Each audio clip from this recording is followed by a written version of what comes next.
کا لگ گیا. ہم یہ سمجھتے کہ ہم دنیا کے اندر رہنے کے لیے بسنے کے لیے آئے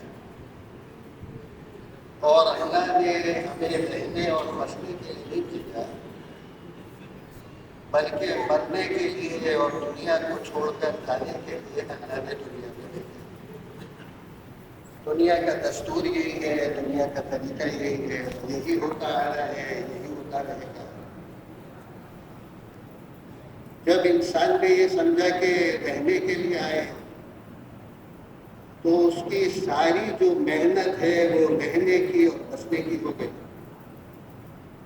گھر چاہیے, ایسا گھر چاہیے کیونکہ رہنا ہے اور بسنا ہے. اور اگر یہ سمجھ میں آ جائے کہ رہنا نہیں ہے بلکہ مرنا ہے اور دنیا سے جانا ہے, اور اللہ نے دنیا میں ہم کو بھیجا مرنے کے بعد کی جو ہمیشہ کی آنے والی زندگی ہے اس کی تیاری کرنے کے لیے اور قیامت تک کے انسانوں تک اللہ کے اس مبارک دین کو پہنچانے کے لیے یہ میرا مقصد زندگی ہے. تو جس کے سامنے یہ ہوگا تو وہ آدمی جانے کی تیاری کرے گا. اللہ کے رسول صلی اللہ علیہ وسلم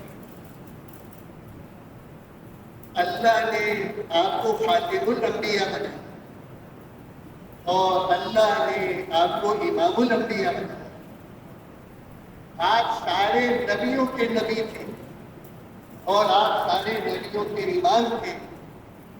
اللہ نے آپ کو خاتم الانبیاء بنایا اور قیامت تک کے جو آنے والے انسان ہیں ان کو آپ صلی اللہ علیہ وسلم پر ایمان لانا یہ ضروری ہے. یہ ایمان کا حصہ ہے. اس کا کیا مطلب ہے؟ اس کا مطلب یہ ہے کہ آپ صلی اللہ علیہ وسلم کا جو محنت کا میدان ہے وہ ساری دنیا کے بسنے والے انسان اور قیامت تک آنے والے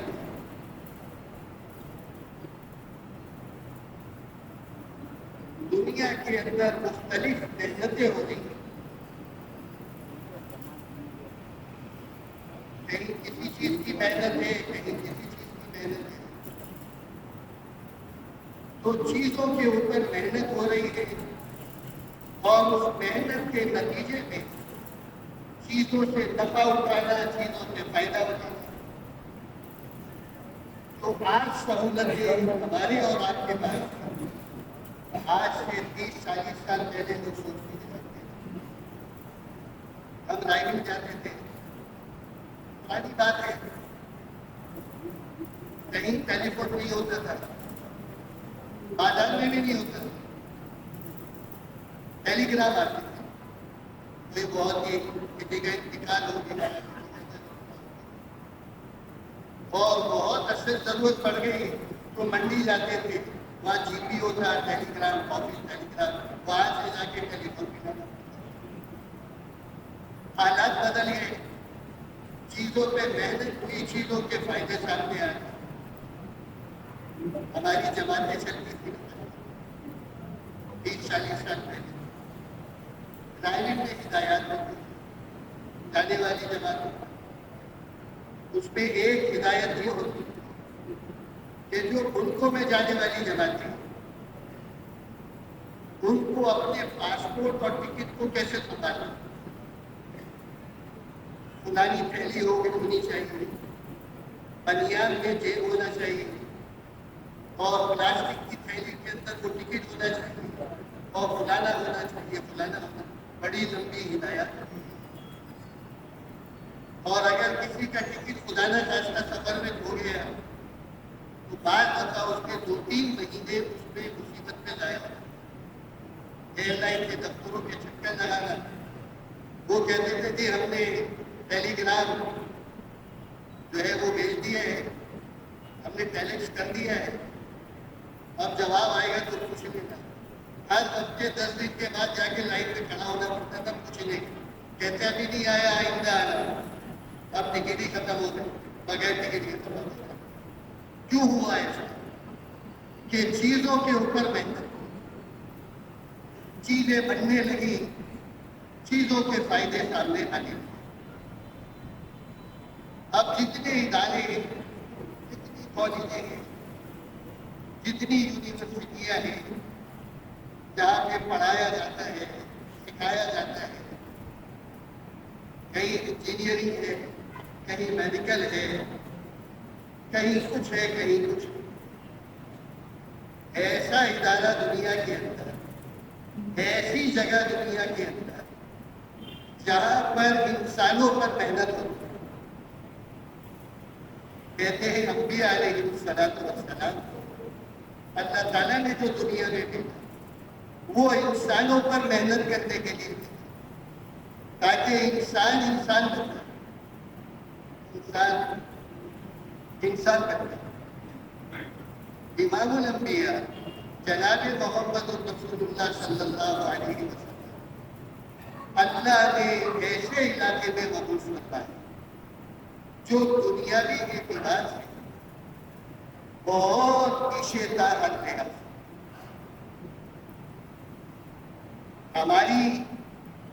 ہمیں کسی سے محبت ہو تو ہمارا دل یہ چاہتا ہے کہ ساری دنیا کی دولت کو اس کے قدموں میں ٹھہر کر، ماں باپ سے محبت، بیوی بچوں سے محبت، تو یہ طبیعت ہوتی ہے، یہ الگ بات ہے، اس کی طاقت نہیں ہے، لیکن چاہت تو اس کی یہی ہوتی ہے کہ اچھی سے اچھی چیز ان کے لیے میسر کی جائے۔ لیکن اللہ رب العزت کو سب سے زیادہ محبت انبیاء علیہ السلام اور اس میں سب سے زیادہ محبت محمد صلی اللہ علیہ وسلم کو بھیجا تو کیسے علاقے میں گئے جہاں پہ زندگی گزارنے کے اسباب نہ ہونے کے برابر تھے، اور انسان اتنا گر گیا کہ وہ حیوانوں سے زیادہ بدتر عام طور پر ہو گئے۔ یہ میں کیوں کہہ رہا ہوں؟ میں اس لیے عرض کر رہا ہوں کہ چند سال پہلے مکہ مکرمہ کے وہاں پر ہم حرم سے نکل کر ایک جگہ جائیں، سامنے آپ ملک باہر سے نکل گئے، مختلف دروازے ہیں حرم کے جو گئے ان کو تو جب اس دروازے سے نکلے باہر آئے بیت اللہ سے حرم سے باہر تو ہمیں ایک جگہ جانا تو سیدھے ہاتھ کی طرف جو علاقہ ہے اس کو شبیکہ کہتے، وہ مولانا شبیکہ کا تھا، اب وہ حرم میں شامل ہو گیا، اور بالکل ناک کی سیٹ میں نکل کے جائیں تو شاعر ابراہیم سے باہر راستہ جاتا ہے، تو شبیکہ اور ابراہیم خلیل کے سنگم کے ایک جگہ تھی، وہ خالی تھی، ایک پلاٹ تھا، اور عام طور پہ وہاں پہ خالی جگہیں ہوتی ہیں۔ ایک مقامی ساتھی تھے ہمارے، کہنے لگے تمہیں پتہ ہے کہ کیا جگہ کون یہ کس لیے خالی تھی؟ کہنے لگے جب حضور انور صلی اللہ علیہ وسلم کی بعثت ہوئی علاقے تو یہ وہ جگہ ہے جہاں پر مکے کے لوگ اپنی بچیوں کو زندہ دفن کرتے، ایک تو انسان کی اپنی بچی اور اس بچی کو اپنے ہاتھ سے زندہ دفن کرتے، یہ حیوان بھی نہیں کرتے۔ بلی اور کتے بھی اپنے بچوں کے قریب نہیں جانے دیتے، تو محنت نہیں ہوتی، تباہی کے لیے، بربادی کے لیے، تخریب کاری کے لیے کوئی محنت کی ضرورت نہیں ہے۔ آدمی صحیح محنت کو چھوڑ دے، ہار جھنکار کو بدل جاتی ہے، تو انسانیت بہت زیادہ پیچھے چلتی ہے، بہت خراب۔ اللہ کے رسول صلی اللہ علیہ وسلم اس علاقے میں آ کر آپ کو اس علاقے میں بھیجا اور آپ نے ان انسانوں کے اوپر محنت اور اس محنت کے نتیجے کے اندر اللہ نے وہ انسان تیار کیا جن کو قیامت تک کے لیے نمونہ ہدایت تھا۔ اور کیا فرمایا؟ کوئی یہ چاہتا ہے کہ اللہ کو راضی کرے، اور کوئی یہ چاہتا ہے کہ میں جنت تک پہنچ جاؤں اور مجھے جنت کے راستہ، جنت کا صحیح راستہ مل جائے۔ فرمایا ان مبارک لوگوں کی اتباع کرے۔ اللہ نے ان کو قیامت تک کے انسانوں کو نمونہ ہدایت ہے۔ اس لیے حدیث میں آتا ہے جس کا مفہوم ہے کہ اللہ نے انسانوں کو سونے اور چاندی کی کانیں بنائی۔ جیسے کان ہوتی ہے، کان مائن جس کو کھودتے ہیں اس کے اندر سے چیزیں نکلتی ہیں، تو جیسے سونے اور چاندی کی کانیں ہوں، ہیرے جواہرات کی کانیں ہوں، ایسے اللہ نے ہر انسان کو بنایا۔ شرط کیا ہے؟ شرط یہ ہے کہ اس انسان پر صحیح طریقے سے نبی والی محنت ہو۔ جب وہ محنت ہوگی تو اس کے اندر کے جو خزانے ہیں، اس کے اندر جو صفات ہیں، وہ صفات باہر آئیں۔ پھر اللہ تعالیٰ نے مکے کو اور اس کے بعد مدینہ منورہ کو اللہ تعالیٰ نے لوگوں کی ہدایت کا مرکز بنا۔ اللہ نے ایسی بستی بنائی کہ جس بستی کے اندر ہر آدمی کے اندر خیر خواہی کا جذبہ، ہر آدمی کے اندر دوسروں کو فائدہ پہنچانے کا جذبہ۔ جب ہر ایک کے اندر یہ جذبہ ہوگا کہ میری ذات سے دوسروں کو فائدہ پہنچتا ہے، اللہ اس دنیا کو ہی جنت کا نمونہ بنا۔ چین، سکون، عزت، راحت، ہر ایک کی عزت محفوظ اللہ نے ایسا مبارک، اللہ نے وہ ماحول اللہ تعالیٰ نے بنایا۔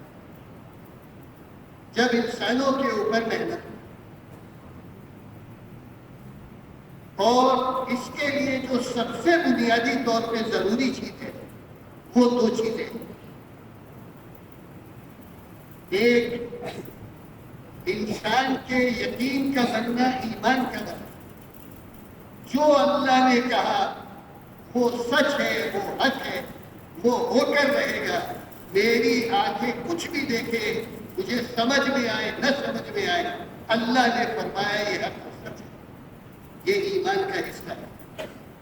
اللہ کے رسول صلی اللہ علیہ وسلم نے جو فرمایا وہ حق ہے اور وہ سچ ہے۔ بہت سال پہلے ایک جماعت آئی اور ایک عرب آئے، ایک نوجوان عرب، اس کی تشکیل رائے سے ایک جماعت میں ہو۔ نوجوان کا جماعتیں بنتی ہیں رائے میں، مہمانوں کو جو ہے ان کی فیصلہ بات تشکیل ہو۔ وہ جماعت فیصلہ بات چھوڑی۔ ایک دن طے ہوا کہ اس نوجوان سے بیان کرائے۔ کافی دن ہو گئے آئے ہوئے، کافی سیکھ لیا، سمجھ لیا۔ اب وہ نوجوان بیان کے لیے کھڑا ہوا۔ میرے محترم، یہ الفاظ نہیں ہوتے جو آدمی بات کرتا ہے، یہ انسان کے جذبات ہوتے ہیں، یہ انسان کی کیفیت ہوتی ہے جو لوگوں کے اوپر اثر کرتی ہے۔ جو دل سے نکلے گا وہ دل کے اوپر اثر کرتا ہے۔ جو زبان کی بات ہے وہ زبانوں تک رہتی ہے۔ اب وہ کیا کہہ رہے ہیں؟ وہ نوجوان کہنے لگے، میں نے دیکھا ہے اور میں اس کی گواہی دیتا ہوں کہ اللہ ایک ہے۔ میں نے دیکھا ہے اور میں اس کی گواہی دیتا ہوں کہ محمد صلی اللہ علیہ وسلم اللہ کے رسول ہیں۔ اب یہ کہ میں نے دیکھا ہے، مجمع چونک گیا، کیا کہنا چاہتا ہے یہ نوجوان؟ ترجمان بھی پریشان، جو ترجمہ کر رہا تھا وہ بھی پریشان ہو گیا، پتہ نہیں یہ کیا کہے گا۔ اب وہ نوجوان کیا کہتا ہے؟ اپنی بات کی اس نے تشریح کی. اس نے کہا کہتے اشہد ان لا الہ الا اللہ، میں گواہی دیتا ہوں کہ اللہ ایک ہے. آدمی گواہی دے رہے ہیں. کہتے ہیں جس نے دیکھا نہ ہو کیا وہ گواہی دے سکتا ہے؟ بھئی ایک آدمی کہتا ہے یہ ہمارے گواہ ہے، گواہ کو پیش کرو گے. اچھا بھائی تم موجود تھے، تم نے دیکھا کہانی میں تھا تو نہیں، تمہیں گواہی کس نے دی؟ تو وہ کہتا ہے میں نے دیکھا ہے اور میں گواہی دیتا ہوں. پھر اس نے ایک واقعہ سنایا. اس نے کہا اللہ کے رسول صلی اللہ علیہ وسلم ایک مرتبہ مدینہ منورہ کے اندر تشریف لے جا رہے تھے. دوپہر کا وقت تھا، سناٹا تھا. آپ ایک پتلی سی گلی یا سڑک سے گزر رہے تھے. آپ کے سامنے سے ایک یہودی آ رہا تھا. آپ جا رہے تھے اور وہ آ رہا تھا. جب آپ صلی اللہ علیہ وسلم اس کے قریب پہنچ گئے تو اس نے آپ کو روک لیا. ایک صحابی تھے، وہ گزر رہے تھے حضور علیہ السلام کے پیچھے سے. انہوں نے دیکھا ایک طرف اللہ کے نبی ہے اور ایک طرف یہودی ہے، کہیں یہ آپ کو کوئی نقصان نہ پہنچائے. یہ سوچ کر وہ جو صحابی تھے وہ چپکے سے آئے اور حضور علیہ السلام کے پیٹھ کے پیچھے آ کے کھڑے. نہ اللہ کے رسول صلی اللہ علیہ وسلم کو پتہ چلا، نہ تو اس یہودی کو پتہ چلا، کیونکہ وہ اللہ کے نبی صلی اللہ علیہ وسلم کے پیچھے تھے. تو وہ یہودی کہنے لگا، جس کا مفہوم اور خلاصہ میں اپنے الفاظ میں عرض کر رہا ہوں کہ اے محمد صلی اللہ علیہ وسلم، جو میں نے آپ کو قرضہ دیا تھا وہ قرضہ آپ مجھے ادا کریں. آپ علیہ السلام نے فرمایا کہ جو میں نے تم سے قرضہ لیا تھا وہ میں نے تمہیں قرضہ فلانی جگہ فلانے وقت ادا کر دیا تھا. ظاہر ہے اس یہودی کو بھی پتا تھا. پھر اس نے مطالبہ کیوں کیا دوبارہ؟ اس نے اس لیے مطالبہ کیا کہ جب آپ نے ادائیگی کی تھی اس وقت کوئی تیسرا موجود نہیں تھا، کوئی گواہ نہیں تھا. تو وہ یہودی نے یہ سوچا کہ میں دوبارہ مطالبہ کروں گا اور میں کہوں گا گواہ لایا. اگر آپ نے دے دیے، گواہ تو تھا نہیں، تو میں دوبارہ پیسے وصول کروں گا. اور شریف آدمی ہے، کیا کہا میں لو بھائی اور جان چھوڑو. تو جب آپ نے یہ فرمایا تو وہ یہودی کہنے لگا کہ گواہ لائیے اگر آپ نے دے دیے تھے. تو وہ صحابی جو تھے وہ پیچھے سے آگے آ گئے اور انہوں نے کہا کہ میں گواہی دیتا ہوں کہ اللہ کے رسول صلی اللہ علیہ وسلم نے تم کو فلانے وقت فلانی جگہ قرضہ ادا کر دیا تھا. وہ گھبرا گیا. جھوٹے آدمی کے تو پیر نہیں ہوتے. شاید یہ موجود ہو، مجھے پتہ نہیں. مسلمان تو ایسے گواہی دیتا نہیں. وہ بھاگ گیا. آپ علیہ السلام نے ان سے پوچھا، میں خلاصہ عرض کرتا ہوں، تم تو موجود نہیں تھے، تم نے کیسے گواہی دی؟ تو وہ صحابی جو تھے انہوں نے عرض کیا، اے اللہ کے رسول صلی اللہ علیہ وسلم، ہم نے اللہ کو نہیں دیکھا، ہم نے جنت کو نہیں، جہنم کو نہیں، ہم آپ کی زبان مبارک کے اوپر ایمان لے آئے. جب آپ نے فرمایا کہ میں نے تجھے قرضہ ادا کر دیا، اے اللہ کے نبی، اس کے بعد دیکھنے کی کوئی ضرورت باقی ہے؟ میری آنکھیں دھوکہ کھا سکتی ہیں، لیکن جو میں نے آپ کی زبان سے سنی اپنے کان سے، اس میں کوئی فرق ہو سکتا ہے؟ یہ ہے وہ ایمان. حضور علیہ السلام نے کیا فرمایا؟ آپ نے فرمایا یہ ایسا گواہ ہے، اس نے ایسی گواہی دی ہے کہ شریعت میں جہاں دو آدمیوں کی دی ہے کہ شریعت میں جہاں دو آدمیوں کی گواہی کی ضرورت ہو، اس ایک کی قبول کی. اس نے ایسی گواہی دی. اپنے ایمانوں کو بنانا اور اپنے یقین کو بنانا.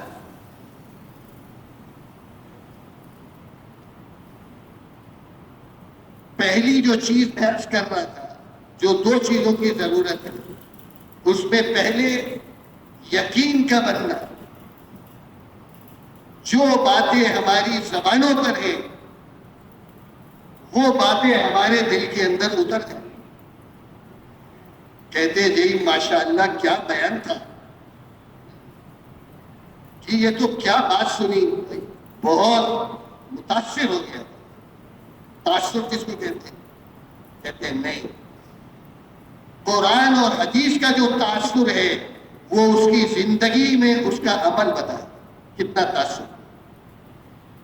تاثر لینے کا مطلب ہی ہے کہ وہ بات عمل کے اندر آ جائے۔ کہتے ہیں عمومی طور پہ جو مشکلات ہیں ہماری وہ کیا ہے؟ عمومی طور پر کہ عمل کی جگہ باتوں نے لے لی، جہاں عمل کی ضرورت ہے باتیں بہت ہوتی، جہاں چاہے جس کو گھنٹوں باتیں کرا لوں تھی۔ اللہ رحم کرے، میں یہ تو ماشاءاللہ دینداروں کی میں عام طور پہ بات نہیں کر رہا، عمومی طور پہ جو بیچارے لوگ ہیں گھنٹوں دین پہ ایسی باتیں کریں گے جو اللہ کی سمجھ میں نہیں آئی وہ ان کی سمجھ میں آ جائے۔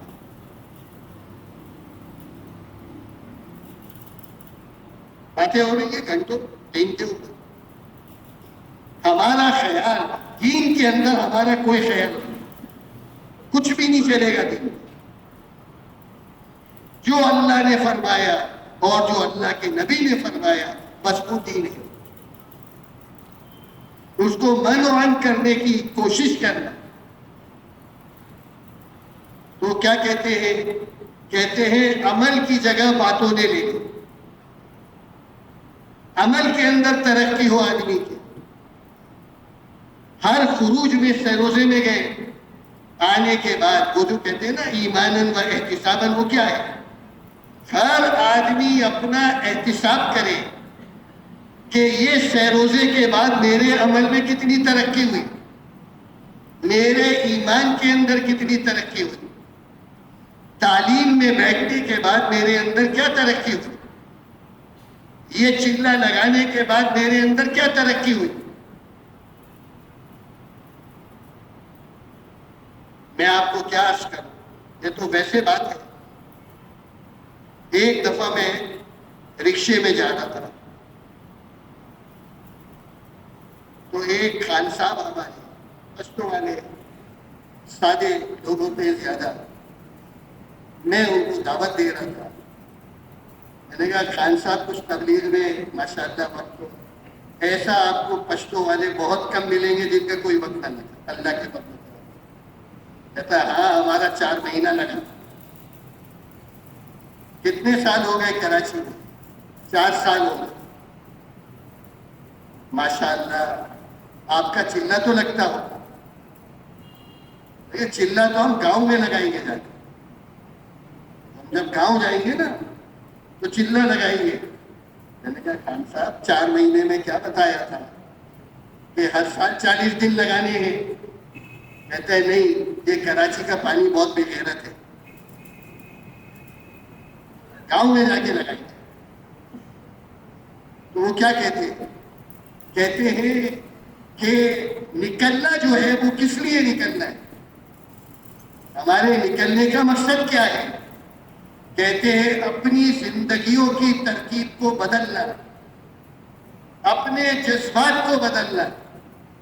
کہتے ہیں پہلے محنت بدلے گی، پھر جذبات بدلیں گے، پھر فکر بدلے گا، پھر دعائیں بدلیں گی۔ جب محنت بدلے گی تو پھر جذبات بنتے ہیں آدمی کے۔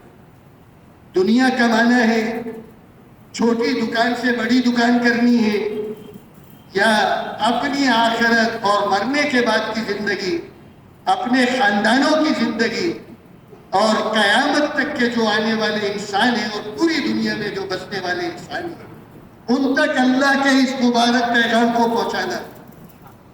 ہم دنیا کے اندر کیوں آئے اور اللہ نے ہمیں دنیا میں کیوں بھیجا، ہمارا مقصد زندگی کیا ہے؟ حضور علیہ السلام نے جن مبارک لوگوں پہ محنت کی اس محنت کے نتیجے میں جو صحابہ کا مجموعہ تیار ہوا، ان کو یہ بات سمجھ میں آ گئی تھی ہمارا مقصد زندگی کیا ہے۔ وہ ساری دنیا کی قربانی دے سکتے تھے، اللہ کے دین کی رتی برابر قربانی دینے کے لیے تیار تھے۔ یہ ان کے جذبات تھے، یہ ان کا فکر تھا، مقصد زندگی بدل چکا تھا۔ سہیب رومی رضی اللہ عنہ ایک صحابی ہے، اب ہجرت کا حکم ہو گیا، آپ نے حکم دیا کہ مجھے ہجرت شروع کر۔ کچھ صحابہ نے آپ سے پہلے ہجرت کی، کچھ نے آپ کی ہجرت کے بعد ہجرت کی۔ سہیب رومی رضی اللہ عنہ نے جو ہجرت کی وہ حضور انور صلی اللہ علیہ وسلم کے بعد ہجرت کی۔ اب جب یہ ہجرت کے لیے نکلے، تھوڑا آگے گئے اور مکے کے لوگوں کو پتہ چل گیا۔ وہ تو کسی کو ایسے آسانی سے جانے نہیں دیتے، کچھ لوگوں نے آ کے کہا ایسے کیسے جا سکتے ہو، ہم یوں چھوڑ دیں گے تم نے تو بڑا مال کمایا مکے میں، اب تم یہاں سے نکل جاؤ گے اس طریقے سے، ہم تو نہیں جانے دیں گے۔ انہوں نے کیا کہا؟ انہوں نے کہا دیکھو بات یہ ہے کہ تمہیں میری دولت سے مطلب ہے، جو میں نے مال کمایا، تم مجھے جانے دو، میں نے جو کچھ کمایا، جو کچھ میری دولت، جو چیزیں ہیں وہ میں تمہیں دے دیتا ہوں، تم لے لو، سارا کچھ لے لو، لیکن مجھے ہجرت کرنے دو اور اللہ کے نبی صلی اللہ علیہ وسلم کے پاس جانے دو۔ باقی خلاصہ کلام ان کا یہ تھا کہ تم مجھے اتنی آسانی سے روک بھی نہیں سکتے، تم کو بھی پتہ ہے۔ گویا وہ یہ کہہ رہے تھے، یہ انداز تھا ان کا کہ تم میں سے 10، ہم کہتے ہیں نا 10-20 کو مار کے ہی مروں گا میں، ایسے تو مرنے میں اتنی آسانی سے تم مجھے مار نہیں سکتے۔ وہ ان کو بھی پتا تھا۔ اچھا سارا مال دے دو گے ہمیں؟ کہا ہاں سب دے دو۔ مکے کے اندر جو میرا گھر ہے، اس گھر کے فلاں حصے کے اندر وہ دبایا، وہ سارا جا کے انہوں نے چھوڑ دیا، کیونکہ ان کو بھی پتا تھا کہ مسلمان جھوٹ نہیں بولتا، ورنہ کیوں چھوڑتے ہو۔ یہ چلے گئے۔ جب یہ حضور انور صلی اللہ علیہ وسلم کے پاس پہنچے تو قرآن نازل ہو چکا تھا ان کے بارے میں۔ آپ نے ان کو دیکھ کر کیا فرمایا؟ یہ میں مفہوم عرض کر رہا ہوں ان باتوں کو۔ آپ نے فرمایا بہت اچھا سودا کر کے آئے سہیب، بہت اچھا سودا۔ کیا سودا کیا تھا بھائی؟ سب دے کر آئے تھے۔ تو کہتے ہیں نا ہم تو لٹ کر پہنچے تھے ہندوستان سے یہاں، وہ تو سب کچھ دے کر آئے تھے، اور آپ کیا فرما رہے ہیں؟ آپ فرما رہے ہیں بہت اچھا تم سودا کر کے آئے۔ کیا آیت نازل ہوئی؟ وَمِنَ النَّاسِ مَن يَشْرِي نَفْسَهُ ابْتِغَاءَ مَرْضَاتِ اللَّهِ وَاللَّهُ رَءُوفٌ بِالْعِبَادِ۔ کہ یہ جو لوگ ہیں، لوگوں میں سے یہ اپنی جانوں کو خرید لیتے ہیں اللہ کی رضا کے راستے، اللہ کی رضا کے لیے اپنی دنیا کو قربان کرتے ہیں، ایک منٹ سوچنے کے اندر نہیں لگے۔ یہ حضور علیہ السلام کی محنت کے نتیجے میں یہ لوگ تیار۔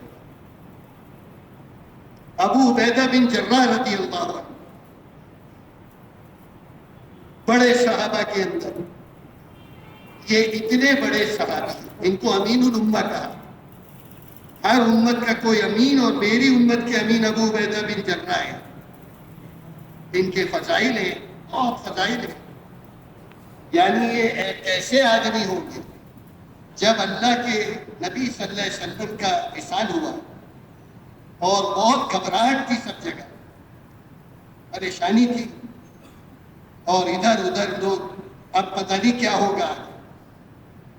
حضرت عمر رضی اللہ عنہ نکلے، ابو عبیدہ بن جراح نظر آ گئے۔ اے ابو عبیدہ، ہاتھ بڑھاؤ، ہم تمہارے ہاتھ پر بیعت کریں گے۔ حضرت عمر جن کے ہاتھ میں بیعت کرنے کے لیے تیار ہو، وہ آدمی کیسے ہو؟ میرے محترم دوستو، اللہ نے جو ان کو یہ درجات دیے تھے، یہ ان مبارک لوگوں کی قربانیاں تھیں۔ ابو عبیدہ کیا جواب دیتے ہیں؟ ابو عبیدہ کہتے اے عمر، اس آدمی کے ہوتے ہوئے ہم کسی اور کے ہاتھ میں کیسے بیعت کر سکتے ہیں جن کو اللہ کے نبی نے اپنی زندگی میں ہمارا امام بنایا؟ ابو بکر تو موجود ہے، لیکن یہ ابو عبیدہ بن جراح جو تھے، یہ اس درجے پر کیسے پہنچ گئے جب حضرت عمر نے ان کو شام کا گورنر بنایا اور بھیجا؟ نہیں، ابو عبیدہ بن جراح کو جب حضرت عمر نے بھیجا، وہ ایک لمبا واقعہ ہے، میں ابھی وہ عرض نہیں کرتا، میں دوسری بات عرض کرنا چاہ رہا ہوں۔ تو یہ ابو عبیدہ اس مقام پر کیسے پہنچے؟ ایک غزوے کے اندر، حضور علیہ السلام کی زندگی کے اندر غزوہ تھا، اس میں لڑائی ہو رہی تھی۔ ابو عبیدہ بن جراح جو تھے وہ بہت دبلے پتلے سے تھے، پھڑکی بہت تھی ان کی، بولتے کم تھے، لیکن بہت زیادہ بہادر آدمی تھے، شجاعت تھی بہت۔ اب جو لڑائی میں جس جگہ جاتے تھے وہ لاشوں کے ڈھیر لگاتے تھے۔ ابو عبیدہ بن جراح لڑتے لڑتے یہ آگے پہنچے تو کافروں میں سے ایک آدمی ان کے آگے آ کے ان کا راستہ روکا تاکہ یہ آگے نہ بڑھے۔ اب ان کو کیا کرنا چاہیے تھا؟ وہ حملہ کرتے، انہوں نے حملہ نہیں کیا اور اپنے رخ کو بدل لیا، دوسری طرف چلے، وہاں لڑائی شروع کر دی۔ تھوڑی دیر میں وہی آدمی وہاں سے آ کے وہاں راستہ روک دیا، پھر انہوں نے اپنا راستہ بدل لیا۔ جب 3-4 مرتبہ ایسا ہوا تو ایک مرتبہ وہ آدمی ایسے آ کے سامنے کھڑا ہوا کہ کوئی آگے پیچھے جانے کا راستہ نہیں، گویا وہ بالکل راستہ ان کا بند ہو گیا۔ ابو عبیدہ بن جراح رضی اللہ عنہ اس راستہ روکنے والے کے سر کے اوپر تلوار مارا اور اس کے 2 ٹکڑے ہو گئے۔ کہنے لگے جن کو انہوں نے تلوار ماری وہ کون تھا؟ کہا وہ ابو عبیدہ بن جراح کے سگے والد تھے، سگے والد تھے۔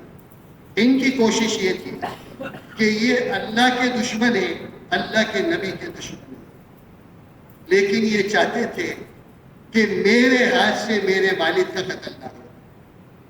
جب انہوں نے دیکھا کہ یہ اللہ کے حکم کے اندر یہ رکاوٹ بن رہے ہیں تو انہوں نے پھر اس کی پرواہ نہیں کی۔ اللہ نے کیا فرمایا؟ اللہ نے فرمایا لا تجد قوم یؤمنون باللہ والیوم الآخر۔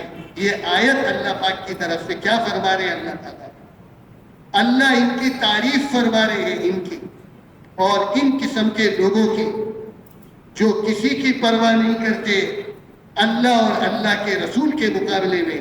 وَلَوْ كَانُوا آبَاءَهُمْ أَوْ أَبْنَاءَهُمْ أَوْ إِخْوَانَهُمْ أَوْ عَشِيرَتَهُمْ، چاہے ان کے باپ ہوں، ان کے بیٹے ہوں، ان کے بھائی ہوں، ان کے خاندان ہوں، وہ کسی چیز کو جو رکاوٹ بنے گی تو وہ اس رکاوٹ کو اللہ اور اس کے رسول کے مقابلے میں بالکل قبول کرنے کے لیے تیار ہوں۔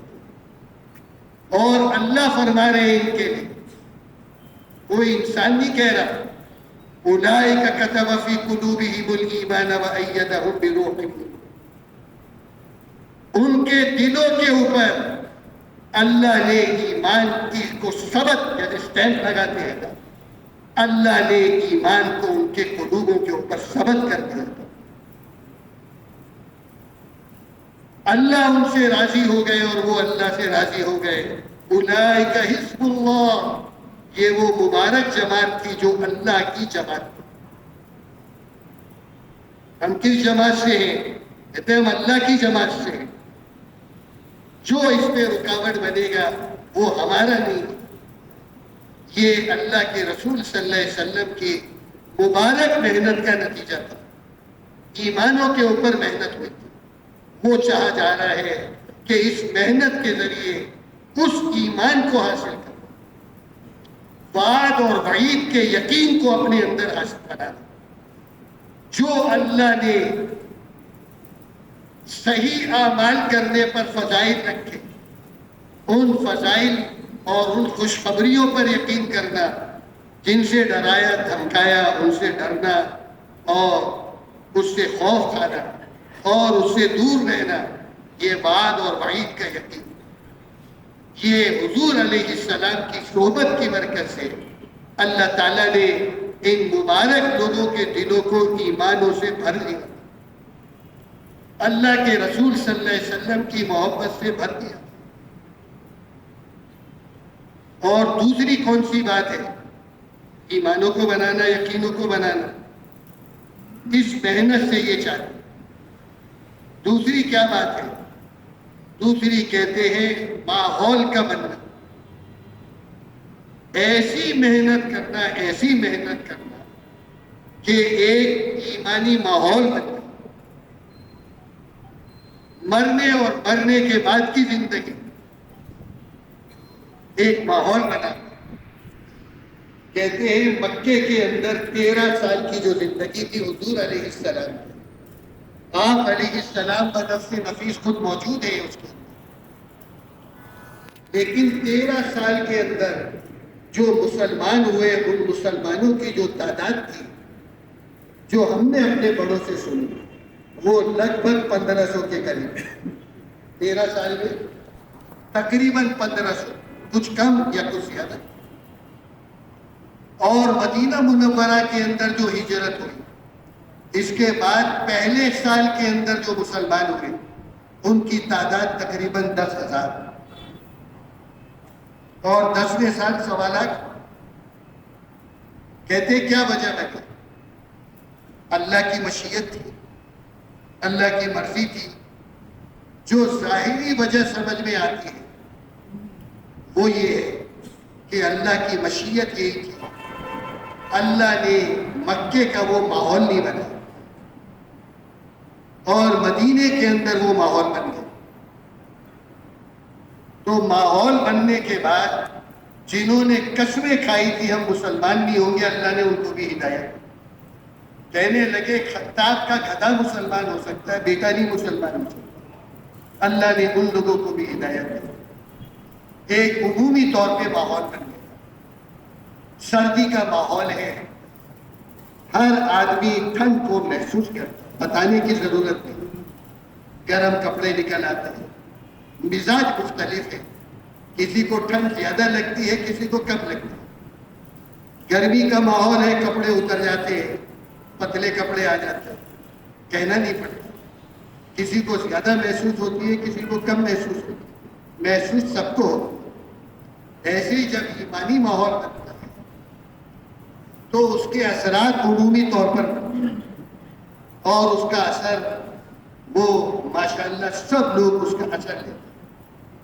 تو کہتے ہیں کہ یہ 2 چیزیں جو ہیں اس کے لیے محنت کرتے ہیں، اور ہمیں اندازہ نہیں ہوتا جب وہ نعمتیں آدمی کے پاس سے چلی جاتی ہیں، اللہ ہماری حفاظت کرے، تو پھر اس کی قدردانی ہوتی ہے کہ یہ کتنی بڑی نعمت ہے کہ ایمانی ماحول کا، کتنی بڑی نعمت ہے۔ میں آپ کو 1-2 چھوٹے سے واقعات عرض کرتا ہوں، چھوٹے سے۔ ہم لوگ تھائی لینڈ اور برما گئے، اجتماع تھے وہاں پر، ایک ہندوستان کی جماعت ہے، اس میں ہمارے بزرگ حضرات ہندوستان کے، وہ بھی تشریف لائے۔ اس میں ایک بمبئی کے ساتھی تھے، میرا ان سے پرانی اچھی الگ سے الگ تھی، پہلے ہم کہیں سفر کر چکے تھے۔ تو بمبئی کے ایک بڑا خاندان ہے، کاروباری خاندان بڑا، اس سے ان کا تعلق تھا۔ ہم بیٹھے تھے تو انہوں نے کہا تھوڑے دن ہوئے میں پیدل چلنا ہندوستان میں لگا کر آیا۔ وہ بمبئی کے ہیں، بھئی کہاں گئے تھے؟ کہنے لگے مشرقی پنجاب میں گئے تھے، جو علاقہ لاہور سے متصل علاقہ ہے ہندوستان کا، وہاں پر جانا ہو۔ تو کہنے لگے وہاں تک تو ہم بسوں میں یا ریل میں چلے گئے، پھر آگے ہماری جماعت پیدل تھی، بستی بستی ہم جاتے تھے۔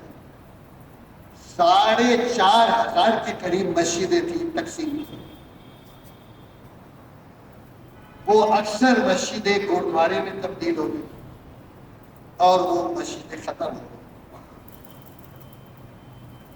کہنے لگے ہم کام کرتے کرتے ایک ریلوے اسٹیشن پہ پہنچے۔ ہم ریلوے کے انتظار میں تھے تو امیر نے کہا کہ بھئی تعلیم شروع کر دو، جیسے ماشاءاللہ ہماری جماعتیں کرتی ہیں۔ تو تعلیم شروع ہو گئی اور فضائل قرآن میں سے سورہ یاسین کے فضائل پڑھنے لگے۔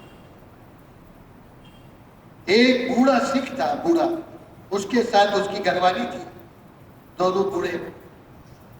اس نے اپنی گھر والی کو کہا تو ادھر بیٹھ پلیٹ فارم پہ، میں جا کے ٹکٹ لے کر آتا۔ وہ ٹکٹ لینے چلا گیا۔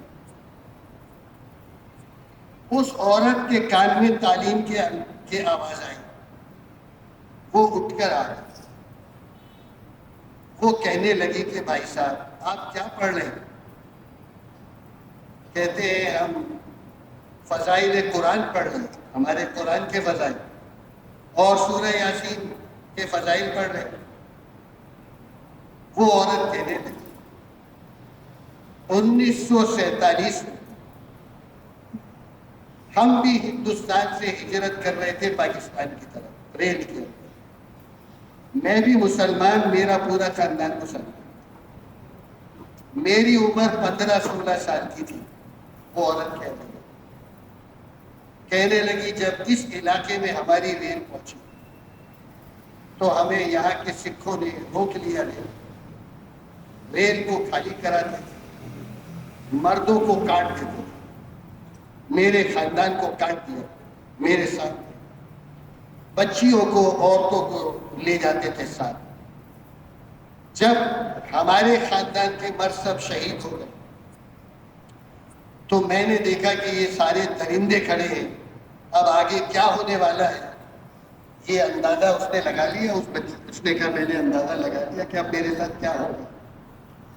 کہنے لگی کہ میں نے دیکھا مجھے سامنے ایک بہت بڑا کنواں نظر آیا، میں نے یہ ارادہ کیا کہ میں اپنے ایمان اور اپنی عزت کی حفاظت کے لیے اس کنویں میں چھلانگ ماروں تاکہ ان درندوں سے بچ جاؤں۔ تو میں ادھر دوڑی اور یہ میرے پیچھے دوڑے سب۔ جب میں کنویں پہ پہنچی تو وہ کنواں مسلمان بچیوں عورتوں سے پہلے ہی بھرا تھا۔ مولانا یوسف صاحب رحمۃ اللہ علیہ فرماتے تھے تقسیم کے وقت مسلمانوں کی 60,000 بچیاں ان کے گھروں میں، سکھوں کے گھر۔ اور پتہ ہے وہ عورت کیا کہتی ہے؟ وہ عورت سکھ کہتی ہے میں حافظ قرآن تھی، مجھے سورہ یاسین تھوڑی سی اب یاد ہے، لیکن بھائی صاحب میں نے ان سارے حالات کے باوجود میں نے اپنے ایمان کو دل میں چھپا کے رکھا ہے، آپ قیامت کے دن اللہ کی جناب میں گواہی دے دیں میں مسلمان ہوں، میں مسلمان۔ یہ اللہ نے ہمیں جو نعمت دی ہے، کہتے ہیں اللہ تعالیٰ ہمیں 1000 مرتبہ زندگی دی اور وہ ساری زندگیاں ہم سجدہ شکر میں گزار دیں، ہم اس ایک نعمت کا شکر کریں جو اللہ نے ہم کو ایمان کی دولت سے دی۔ سن 2000 کی بات ہے، آج سے 24 سال پہلے ہماری جماعت تھی، ہمارے مولانا عبدالحادی صاحب مرحوم، بھائی واسف منظور صاحب مرحوم، ہم سب جماعت میں ساتھ تھے۔ یورپ کے اندر، ناروے کے اندر اجتماع تھا، ناروے میں اجتماع تھا۔ ناروے جو ہے یہ یورپ کا شمال ہے، اور جو ناروے کا شمال ہے، ناروے کا جو شمال ہے انتہائی، وہاں 6 مہینے کا دن ہے اور 6 مہینے کی رات. ابھی ہم اکتوبر میں وہاں ہو کر اس وقت تو ہم ناروے گئے تھے, اوسلو گئے تھے. اوسلو کا بڑا شہر ہے سب سے, جیسے ہمارا کراچی ہے. اس وقت تو ہم اس علاقے میں نہیں گئے تھے. ابھی ہم اکتوبر میں وہاں ہو کر تو ایک ہاکی اسٹیڈیم تھا, وہاں پر کرائے پہ لیا تھا. اس پہ چھت تھی بڑی, بند تھا وہ, کیونکہ وہاں کے موسم کی وجہ سے. میری تشکیل ہو گئی استقبال کے اندر. جو مجمع اطراف کے علاقوں سے, ملکوں سے آ رہا ہے, ان کا استقبال کیا. میں استقبال میں کھڑا تھا تو میں نے دیکھا کہ 2 نوجوان میاں بیوی گورے وہ آ رہے ہیں, اور اس عورت کے ہاتھ جوان بچے بچی تھے, لڑکے میاں بیوی بالکل جوان, جیسے نئی شادی ہوتی ہے. ایک چھوٹی بچی 1 1.5 سال کی ان کی گود میں تھی. وہ آ گئے. میں نے ان کا استقبال کیا, علیک سلیک, ماشاء اللہ, کہاں سے آئے, کیسے آئے, کیا ہے, کیا نہیں. اب ان کو غریبوں کو یہ نہیں پتا تھا کہ ہمارے اجتماع میں عورتیں نہیں شریک ہوتی. وہ دونوں نو مسلم تھے. میں نے کہا آپ کہاں سے آ رہے ہیں؟ کہنے لگے ہم لیٹویا سے آ رہے ہیں. لیٹویا یہ روس کا ایک علاقہ ہے, ایک ریاست ہے, اس کو بالٹک اسٹیٹ کہتے ہیں. اس پہ 3 ممالک ہیں, لیٹویا, لیتھونیا اور اسٹونیا. کہاں ہم لیٹویا سے آ رہے ہیں. لیٹویا سے پانی کے جہاز میں آنا پڑتا ہے فن لینڈ, ہیلسنکی آنا, اور ہیلسنکی سے پھر پانی کے جہاز کا سفر ہے سویڈن, اور وہاں سے پھر ناروے آتے.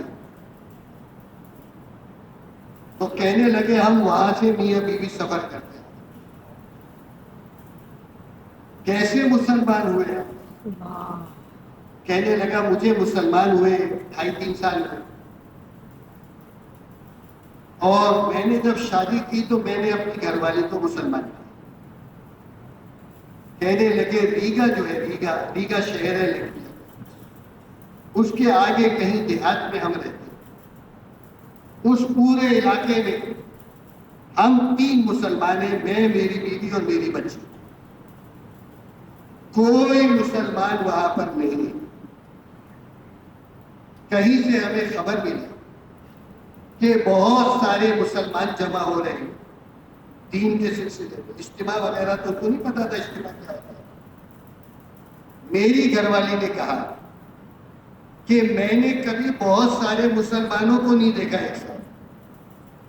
وہ تو یہ خود بیوی میاں کو دیکھتی تھی, میاں بیوی کو, وہی مسلمان تھے, باقی تو سارے غیر مسلم.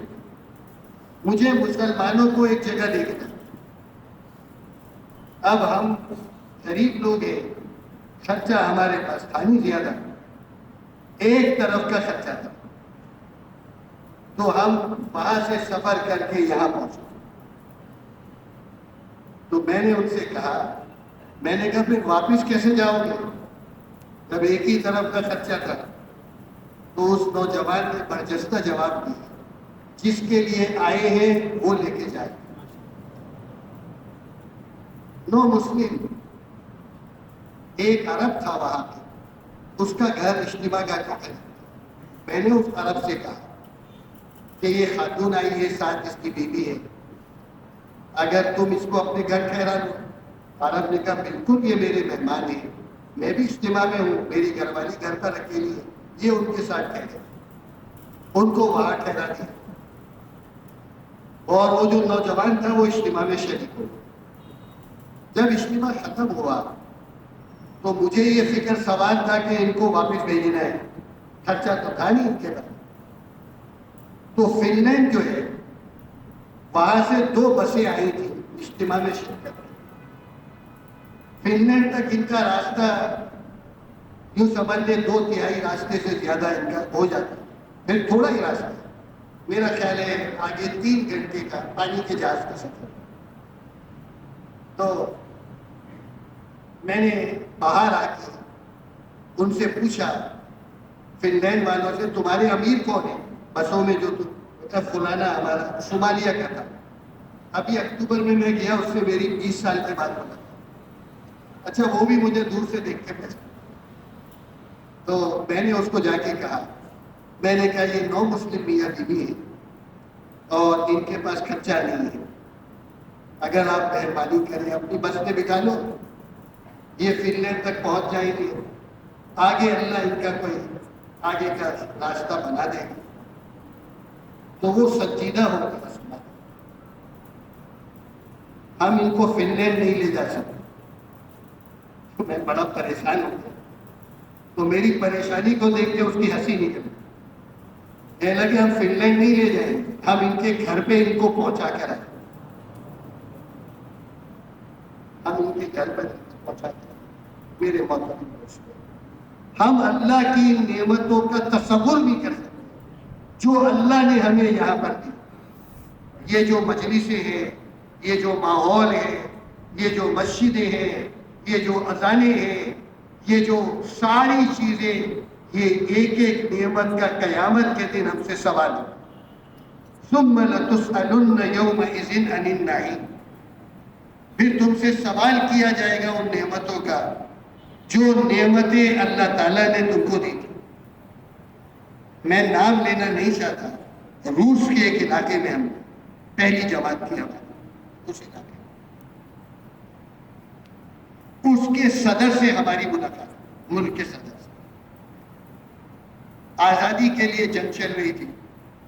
انہوں نے اس فوج کے جنرل کو, مسلمان تھا, اس کو اپنا صدر بنا دیا. اعلان کر دیا ہم روس سے الگ ہے, اور جنگ چل رہی تھی. جنگ میں ہم وہیں پر تھے.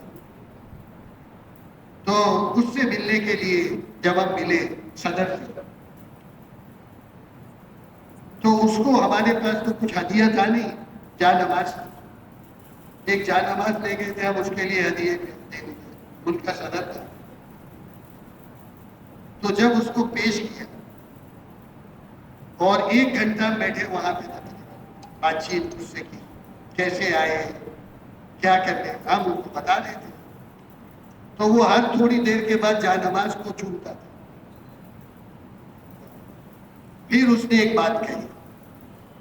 اس نے کہا یہ جو قوم ہے میری, جو ہم آزادی کے 100% مسلمان ہیں, اور میں نے ایمانی غیرت ان کے جتنی دنیا میں نے نہیں دیکھی جتنی ایمانی غیرت ان میں.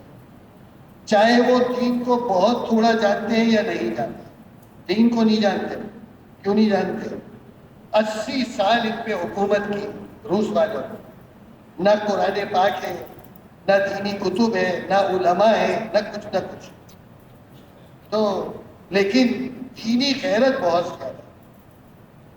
وہ کہنے لگے ہمارے 50,000 آدمیوں ایک دن کے اندر کاٹ کے دے, ایک دن. اور ہمارا جرم کیا تھا؟ کہنے لگا ہمارا جرم یہ تھا کہ یہ ہمیں کہتے تھے تم اللہ کا انکار کرو, اور ہم یہ کہتے تھے ہمیں دین کے بارے میں کچھ نہیں معلوم, لیکن ہم یہ کہیں گے کہ اللہ اللہ ہے اور ہم مسلمان ہیں اور ہم اس کے ماننے والے ہیں. یہ تقریر کرنا بہت آسان ہے. جب موت سامنے ہو, عورتوں کے سامنے, شوہر اور بچوں کے سامنے باپ کو پتھر کاٹنے کی مشینوں میں ڈال دیا, پتھر کاٹنے کی مشین. لیکن انہوں نے یہ کہا کہ ہم مسلمان ہیں اور ہم اللہ کو اللہ مانتے ہیں, ہم اللہ کو اللہ کہتے ہیں. ہمارے لیے اللہ کا نام لینا یہ کتنا آسان ہے. ہمارے آسان ہے کہ نہیں؟ کوئی مسئلہ ہے ہمارا. ہم جہاں رہتے ہیں, جہاں بھی رہتے ہیں ہم اور آپ, ہر ایک کے گھر میں کئی مسجدوں کی آذان کی آوازیں آتی ہیں. آدمی گھر سے نکلتا ہے تو بعض دفعہ سوچتا ہے دائیں ہاتھ کی طرف مسجد میں جاؤں یا بائیں ہاتھ کی طرف مسجد میں. اتنی مسجدیں ہیں. یہ اللہ کی نعمتیں ہیں. قیامت کے دن اس کے بارے میں ہم سے سوال کیا. ہم نے تم کو یہ نعمتیں دی تھی اور تم نے اس کے اوپر کیا عمل کیا؟ ہم ایک ملک میں تھے یورپ میں، اکتوبر کی بات سنا رہا ہوں، جو گزشتہ اکتوبر کی، میں اس لیے یہ عرض کر رہا ہوں کہ ہم اپنی جو ماحول اللہ نے ہم کو دی اس کی قدر دانی کریں، اللہ کا شکر ادا کریں اور اس سے فائدہ اٹھائیں، اور دنیا کے لوگوں تک ہم اس مبارک دین کو ان لوگوں تک پہنچائیں۔ اصل غریب اور فقیر وہ لوگ ہیں، اصل غربت اور فقر ہمارا نہیں ہے۔ ایمان والا کوئی غریب نہیں ہے، ایمان والا کوئی فقیر نہیں ہے۔ ذرہ برابر ایمان لے کے دنیا سے چلا گیا، اللہ رقبے کے اندر اس دنیا سے 10 گنا بڑی جنت دی، اور اس کا ایک بالش جو ہے جنت کا پوری دنیا اس کی قیمت نہیں ادا کر سکتی۔ ایسے اللہ نے ہماری آنکھوں کی ٹھنڈک کا سامان اللہ نے بنایا، اور جو لوگ اللہ کے بن جاتے ہیں اور جو دنیا میں اللہ کو راضی کرتے ہیں اور اللہ ان سے راضی ہو کر ان کی جنت کو بناتا ہے، اللہ اس کی جنت کا سایہ اس کی دنیا پہ ڈالتے ہیں۔ وہ جھوپڑی میں ہے، جھوپڑی اس کے لیے جنت بن جاتی ہے، وہ بنگلے میں ہے، بنگلہ اس کے لیے جنت بن جاتی ہے۔ عزت، چین، راحت، سکون، ہر قسم کی نعمت اللہ ان کو دنیا میں دیتے ہیں، اور یہ وہ چیزیں ہیں جس کا مال اور دولت سے کوئی تعلق نہیں، کوئی تعلق نہیں۔ تو ہم ایک ملک میں گئے یورپ میں،